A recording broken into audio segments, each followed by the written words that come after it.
Hello everyone, आज हम करने जा रहे हैं सीआरपीसी के चैप्टर नंबर 21A यानी कि प्ली बार्गेनिंग के एमसीक्यूज।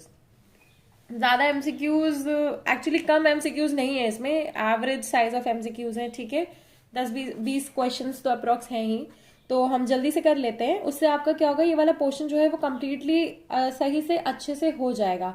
और अगर आप कोई टॉपिक कुछ भूल रहे हो या फिर आपको सडनली प्रिपरेशन करनी है किसी चीज़ के बारे में, तो आप ये एमसीक्यूज करके समझ सकते हो। ठीक है, तो फर्स्ट क्वेश्चन है प्रोविजंस प्ली बार्गेनिंग के। ठीक है, चैप्टर 21A में are not applicable if the offence is committed against a child below the age of.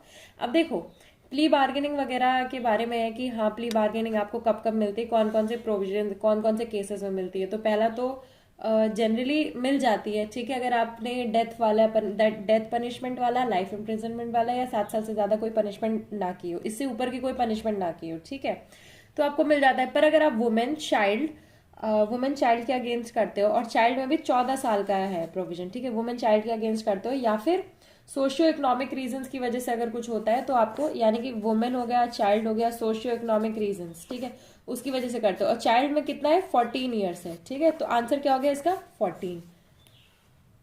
Next question है, an accused may apply for plea bargaining where he has committed.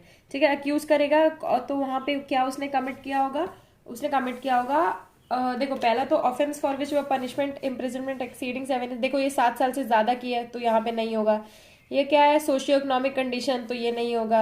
Against women नहीं होगा, तो क्या होगा, theft. ठीक है, theft क्यों, theft छोटी पनिशमेंट है, थेफ्ट में कम पनिशमेंट मिलती है, 2 साल की मिलती है, 3 साल तक की मिलती है। ठीक है, और भी चीजों में मिलती है, पर देखो थेफ्ट में कम ही पनिशमेंट मिलती है। फिर उसके बाद क्या है, person accused of an offense may apply for plea bargaining. ठीक है, इन कहाँ पे प्ली बार्गेनिंग के लिए अप्लाई करेगा, in the court in which his case is pending. यही आंसर है इसका, क्योंकि जहां पे उसका केस पेंडिंग होगा उन्हीं जज से बोलेगा कि जज साहब मुझे प्ली बार्गेनिंग चाहिए। ठीक है, I want to bargain. Next इसके बाद क्वेश्चन आ जाता है, in which of the cases a plea bargaining can not be affected. इसमें से कौन से केस में प्ली बार्गेनिंग जो है इफेक्ट नहीं की जाएगी। पहला है, अगर पनिशमेंट जो है एक्सीडिंग 7 ईयर्स की है, या फिर अगेंस्ट चाइल्ड है तो 14 साल से कम का चाइल्ड, और फिर अगेंस्ट वुमेन। तो ये तो हमने पहले ही डिस्कस कर लिया था कि ये सब जगह तो नहीं मिल सकती है, तो ऑल ऑफ द अबव हो जाएगा इसका आंसर। नेक्स्ट क्वेश्चन है, who can participate in plea bargaining according to section 265B of CrPC.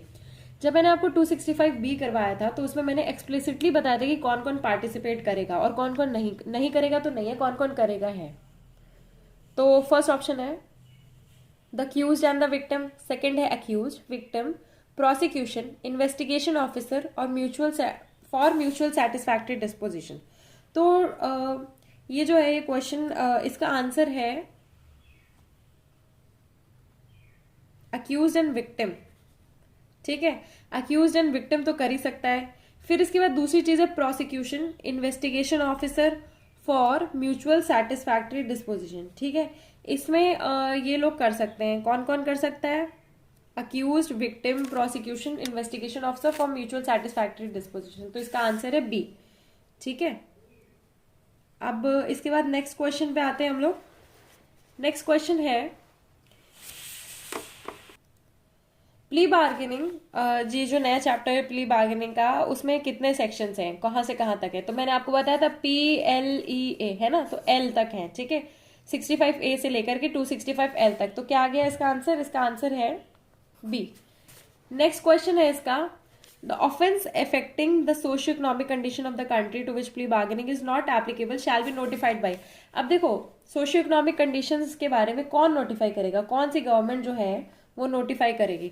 तो देखो जनरली लगता है कि स्टेट गवर्नमेंट होगा, पर सेंट्रल गवर्नमेंट है इसका आंसर। ठीक है, सेंट्रल गवर्नमेंट नोटिफाई करेगी। ठीक है, बड़ा ऑफेंस है ये, इसलिए सेंट्रल गवर्नमेंट नोटिफाई करेगी। नेक्स्ट इसके बाद केस है, the chapter of plea bargaining does not apply. ये जो प्ली बार्गेनिंग है कहाँ अप्लाई नहीं करता है प्ली बार्गेनिंग। तो देखो प्ली बार्गेनिंग जो है, हाँ, the chapter of plea bargaining does not apply when the offence is punishable with death. ठीक है, देखो इसमें ऑल ऑफ द अबव ही आ जाते हैं, क्योंकि इससे पहले भी ये क्वेश्चन ऐसा डिस्कस हो चुका है। नेक्स्ट क्वेश्चन है, the court application for plea bargaining by the accused to satisfy itself that it is made voluntarily. ठीक है, तो इसमें क्या होगा, पहले तो क्या, examine him in open court, examine him in camera. अब देखो इन कैमरा मैंने एक्सप्लिसिटली बताया था, तो इसका आंसर है बी, इन कैमरा में करेंगे उसको एग्जामिन। ठीक है, नेक्स्ट क्वेश्चन है, home of the following can move the court for plea bargaining, इनमें से कौन जो है प्ली बार्गेनिंग के लिए जा सकता है? ठीक है, तो पहला है police officer, complainant, only the accused, C है। तो इसका आंसर भी सी ही है, ओनली द अक्यूज्ड, वही जा सकता है, जिसको माफी चाहिए वही जाएगा। तुम्हारी गलती, तुम सॉरी बोलो। अब इसके बाद है प्ली बार्गेनिंग के प्रोविजंस एप्लीकेबल किस पे है एप्लीकेबल। तो देखो एल जो इसका एल था 265 एल, उसमें एक्सप्लिसिटली बताया गया था कि जुवेनाइल्स पे नहीं होगा, ठीक है, और अपीलेबल स्टेज पे नहीं होगा, ठीक है, और फिर उसके बाद पनिशमेंट अगर 7 साल से ज्यादा है तो नहीं होगा। तो इसका आंसर क्या होगा? After issuance of process under section 204। देखो ये अटपटा सा ऑप्शन है, पर इसको डिडक्टिव मेथड से आप कर सकते हो, ठीक है। तो अब देखो ये पढ़ के आप अगर सिर्फ आप ये पढ़ोगे तो आपको समझ में नहीं आएगा, पर ये सारे इसको एलिमिनेट करोगे तो समझ में आएगा कि ये कहाँ दिया हुआ है। ये 204 दिया हुआ है पहले ही जब आप अप्लाई करते हो, तो उसमें जब मजिस्ट्रेट के पास जाता है तो उसके बाद आता है कि मजिस्ट्रेट अपने प्रोसेस कर ले, उसके बाद फिर ये सब हो सकता है, ठीक है। नेक्स्ट क्वेश्चन है statement of fact stated by an accused in an application for plea bargaining. अब देखो स्टेटमेंट जो वो देता है वो उसके अगेंस्ट यूज नहीं होगी, आई थिंक इसका यही होगा।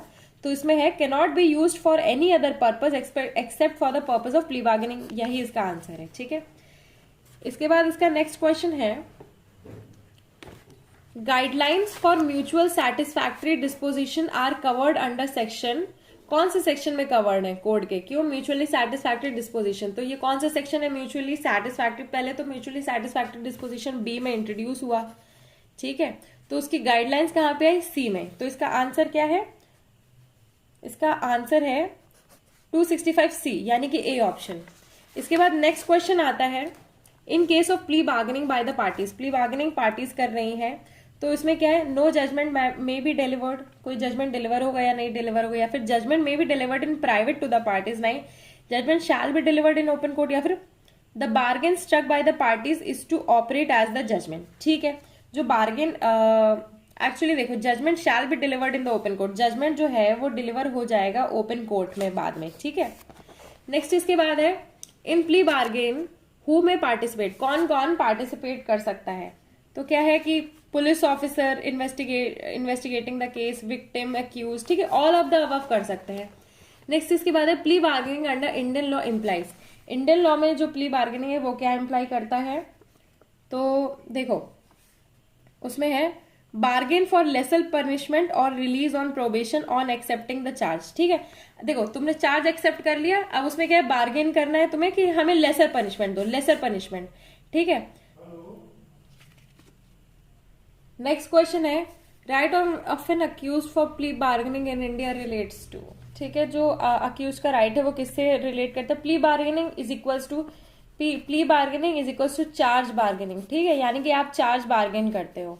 इसके बाद नेक्स्ट क्वेश्चन है chapter 21A of CrPC was incorporated in the year, कौन सी ईयर में इनकॉर्पोरेट किया गया था? वो किया गया था 2006 में इसका इनकॉर्पोरेशन हुआ था।